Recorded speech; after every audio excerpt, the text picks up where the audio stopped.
Ashama harka fuunee daawwattootaa fi hordoftoota keenya akkam nagaa keessanii nageenya koo kan jaalaa fi kabajaa bakka jirtanitti sirraa qabu. Egaan daawwattootaa fi hordoftoota keenya oduu gaddaa isiniif qabnaa hundi keessan hamma xumuraatti na dhaggeeffadhaa isiniin jedha.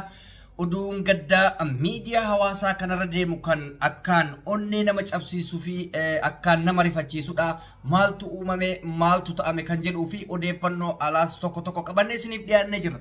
Egaan daawwattoota keenya akkuma beekamu kaleessa galgalarraa eegaleetiniin miidiyaa hawaasaa kana irratti suuraan goota yookaan qacalee lafaa dhufaa jaalboruu haala baay'ee nama gaddisiisuun deemamaa jira. Oduu san qulqulleeffachuuf gamaa gamana deemuuf yaallee jirra. Haa ta'uutii wanti uumame maaltu ta'ame kan jedhu kan waliin ilaallu ta'a. Jaalboruun qabsaa'aa jabaa fi nama lubbuu ofii takkattii qabu saba kanaaf dabarsuudhaaf gama bosonaatti seene yeroo ta'u qacalee lafaa dhufaadhaa nama ijoolleedhaa. Haa ta'uutii akka dubbatamaa jirutti jaalboruun lubbuun isaa akka wareegamtetti dubbatanii goonni tokko gaafa manaa bahu lubbuu takkattii qabu kennee waan ba'eef duuti isaa du'a gootati jedhee amana jechuudha Oromoon. Jaalboruun du'uu isaa irratti maaltu deemamaa jira miidiyaa hawaasaa irratti jennee gaafa dubbanne jaalboruun namoonni gariin jaalboruun wareegamuu malee maaliif akka wareegame eessatti akka wareegame hin dubbatanii akkasumas immootu qaamni walabaa ta'e yookaan immoo qaamni dhimmi ilaallatu yookaan itti gaafatamtoonni waboodhaa hanga ammaatti waan jedhan tokko hin qabu. Kanarratti hawaasni burjaajii cimaa keessa jira jechuudha. Gootichi yoo lubbuu isaa kan wareegamu taate biyyoon isatti salphatu goonni gaafuu manaa ba'e du'a waan ta'eef isaaniif gammachuudha warra isa jaallatuuf gadda haa ta'u iyyuu malee. Kanaaf jaalboruun dhugumaan lubbuu isaa wareegamtee jirti yoo taate rabbiin kan jannataa isa haa godhu. Hedduu tokko nu cabsee hedduu tokko nu rifachiisee wanti beekamuu qabu tokko mootu hanga ammaatti dhugaa fi dhara ta'uusaa qaamni dhimmi ilaallatu hin dubbanne namni dubbataa jiru namoota isa jaalatanii fi odeeffannoo gama jalaatiin dhufuudha akkamitti wareegame kan jedhullee wanti dhaga'ame hin jiru. Wanti kana ta'ameef maaliif jennee yoo wal gaafanne akka seera waraana bilisummaa Oromoo tokkotti jaalli qabsoo yookaan goonni tokko gaafa wareegamu wareegamee jira du'ee jira jedhamee ifatti labsamu. Sababni isaa namni kuni diina waliin afaanitti wal qabee waan loluuf achi keessatti wareegamuu danda'a. Yeroo achi keessatti wareegamu du'a isaa gaafa labse diinni itti gammaduu mala. Akkasumas immoo seera isaanii keessatti guyyaa goototaa jedhamee kan kabajamu keessatti dhahama malee lafa jala ekaleen nu jalaa du'ee taaziyaa taa'aa profaayilii gurraachessaa alaabaa gabbuusaa wanni jedhamu seera waraana bilisummaa Oromoo keessa hin jiru jechuudha. Akka hubannoo kiyyaatii fi akka seera waraanaatti jaalboruun lubbuu isaa wareegamee jira.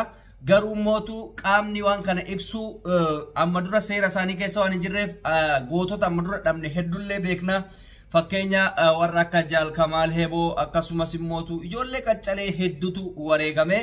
Waraanni bilisummaa Oromoo ibsa yookaan wantoota adda addaa waan inni kennan jiru. Maaliif jennaan seera isaaniitii miti jechuudha. Jaalli isaanii yoo wareegamu guyyaa goototaa keessatti yaadatama malee hin leellifamuu jechuudha. Sababa kanaatii fi komiin adda addaa dhiyaata. Komiin dhiyaachuu hin qabu. Seerri seera goonni gaafa wareegame akka gootummaatti maqaa gaariidhaan yaamama malee du'eetiniin awwaalamee du'eetiniin maalummaan isaa dhoofame wanni jedhu kun hin hojjetu jechuudha. Waraana bilisummaa Oromoo keessatti haqni uummanni keenya baruu qabu wareegamee jira. Eeyyin wareegamee jira. Garuu wareegama isaasan ol bahee waraanni bilisummaa Oromoo bo'uu qaba. Seera isaaniitii miti hin bu'anillee hin boochisanillee. Maaliif goonni akka gootatitti yoo du'e ummataaf akkasumas immootu namoota waa'ee qabsoo beekuuf gammachuudha jechuudha. Maaliif waan gadhee takka irratti miti kan galaafatame dubartii irratti miti kan galaafatame biyya saba isaa anaaf si'iif ifa baasuudhaaf kan wareegame jechuudha. Kanaaf namni gootaa umrii dheeraa osoo hin taane seenaa dheeraa qaba jedhee amana jechuudha Oromoon. Kana waan ta'eef isa rabbiin kan jannata isaa godhu seenan isa yaadata. Nuti caalaa seenaa hojii inni hojjetatu isa yaadata. Nama akkaan gara nama nyaatudha. Ilma qacaleedha. Bareedaa mucaati. Akkuma anaafsii jireenya ijaarratee taa'uu danda'a. Akkuma anaafsii jireenya biyya alaa kana jiraachuu osoo danda'u lakki kuni naaf hin dursu. Saba kiyyatu naaf dursa. Ummata kana guyyaa tokko ni bilisoomsa jedhee amane waan sanitti seene jechuudha. kanaaf gootummaa akka gootatitti gadduu qabdan malee akka nama tasa lubbuu isaa bilii qabaatetti gadduu hin qabdanii kan akkasii hubatuu qabdan. Kanumaan wal qabatee maaltu adeemamaa jira? Dhiyeenya kana yoo xiqqaate namoota 8 haga 10 oliitu lubbuu isaa dhabe jechuudha. Kun immootu qaama waraanarraa walaba ta'e, qaama siyaasarraa walaba ta'e, qaama nagaa tokko, hawaasa nagaa tokko deeggarsa waboof gootanii akkasumas immootu isin shaneedha jechuudhaan duguggaa sanyii mootummaan raawwate kan jedhu miidiyaa hawaasatii fi akkasuma sooshaal miidiyaa amanamaa irraa argannee jirra. Kuni waan baay'ee nama gaddisiisudha. Lubbuun nama kamiitu karaa hin taane bahuu hin qabdu. Namni siyaasa tokko oofaa hin jirre, namni nagayaa tokko mana isaatti yoo ajjeefame kuni roorroodha jechuudha. Wanta irra Palestiinii fi Israa'el jidduutti deemamu ummanni maaliif taqawwama? Ummanni maaliif muufata? Ummanni nagaa maaf dhufaadha? Inni biyya keenyallee isuma sanii jechuudha. Lubbuun namaa lubbuma namaati. Lubbuun Ameerikaa jirtu, lubbuun Itoophiyaa, lubbuun Oromiyaa jirtu. Lubbuu ilma namaati waan ta'eef lubbuun kamuu karaa hin taane hin bahuu hin qabu. Isarratti abaawoon yookaan adda bilisummaa uummata Oromoo ibsa baasanii jiranii duguggan sanyii akka dhaabatuu fi wantoonni namni Itoophiyaa keessatti ilmaan Oromoo irratti raawwataa jiru akka sirrii hin taane haala ajaa'ibsiisatiin balaaleffatanii ibsa ejjennoo kennanii jiranii mootummaanis kana dhaga'ee sirreessuu danda'u qaba. Keessayyuu mootummaan yeroo ammaa kana hawaasa tasgabbeessa jedhee yeroo amanamu akkasuma kaayyoon isaa diina irratti xiyyeeffatee jira. Diinni diina kiyyaa fi rakiyyaa waan jedhamu tokkotu jira. Kanallee sammuu keessa qabadha. Yeroo ammaa diinni keenya guddaan ummata kaabaa kana yeroo inni ol qabee jirutti ummanni keenya mootummaa sababa inni diina keenya ol qabee jiruuf sappoorti gochaa jira. Mootummaan immoo ummanni keenya jaalata natti deebi'ee jedhee ummata nagaa kanatti taphachuu hin qabu jechuudha. Kuni waan qeeqamuudha. Kuni waan sirriidha miti. Lubbuun kamiyyuu sababa tokko malee bahuun sirriidha miti. Wantummaan waa'ee biyya alaa haasofnuuf maaliif? Lubbuun maaliif karaa seeratiin dhalaan baati? Lubbuun ilma namaa akkamitti mana keessatti ajjeefamti? Kun sirraa'uu danda'uudha qaba jechuudha. Kanaaf namoonni lubbuu keessan akkasumas mana keessan keessatti ajjeefamtan rabbi kan jannata isin haa godhu.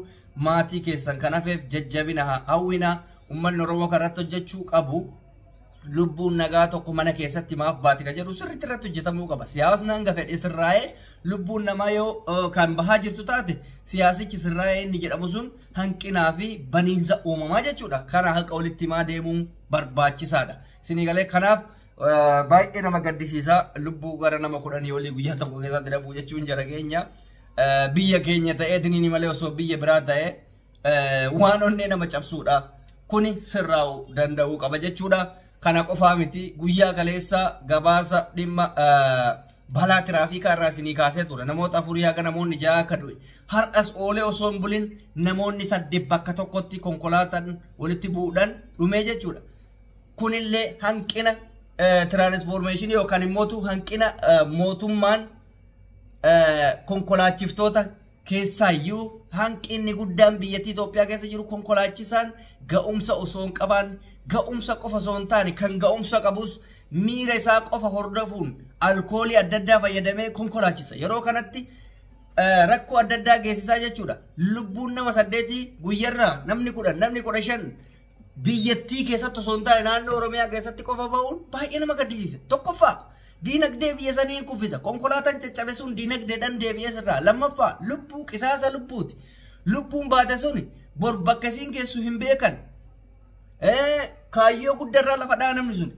Kana gadi fageenyaan sirreessuu qaba. Kun hanqinnoota mootummaan qabudha. Hanqinni mootummaa cimaan biyya keenyatti qabu lubbuu namaatu rakasa ta'e biyya Itoophiyaatti. Rakkinni guddaan jiru irra deebinee walitti himna lubbuu namaatu rakasa. Akkamitti lubbuun namaa rakasa? Biyyattiin sun guddatte ceeti kan jedhamu bar yoo lubbuun namaa jiraattedha.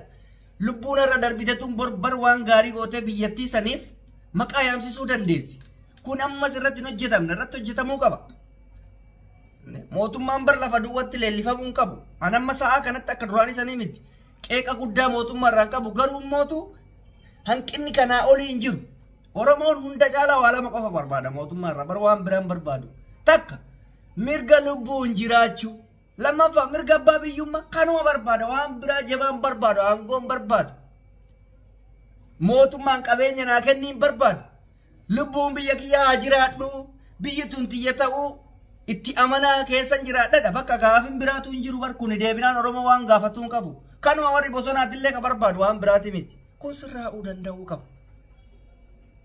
hanqinni guddaan jiru isa kana egaan waan baay'ee nama gaddisiisuudha dhumarratti wanti jedhu yoo jiraate waa'ee alaatirraayi guyyaa kaleessa taphataa cimaan biyya Masrii yookaan kilaba Liverpool Muhammad Saalan haala ajaa'ibsiisaa fi haala madaalawaa ta'een uummata Palestiniif sagalee ta'ee jira sagaleen inni ta'e sun addunyaadhaaf qeeqa kan hin qabnedha maal jedhe jechuu dandeessan inni kan jedhe lubbuun lammii nagaa sababa tokko malee bahuun qabu dhalli namaa lubbuu walqixa qaba akkuma lubbuu keessan jaalattan lubbuu saniifis gurra kennuudha qabdanii isa qofa osoo hin taane lammiilee Palestiniif nyaata akkasumas immootu qorichi yookaan immootu tajaajilli fayyaa kennamuufii qaba kun addunyaan hundi itti xiyyeeffattee sirreessuu qabdi jedhee dubbate qeeqa biraan qabu Palestiin maaliif ajjeefamti jedhee wanni biraa hin jiru jechuudha lubbuu nagaatiif sagalee ta'e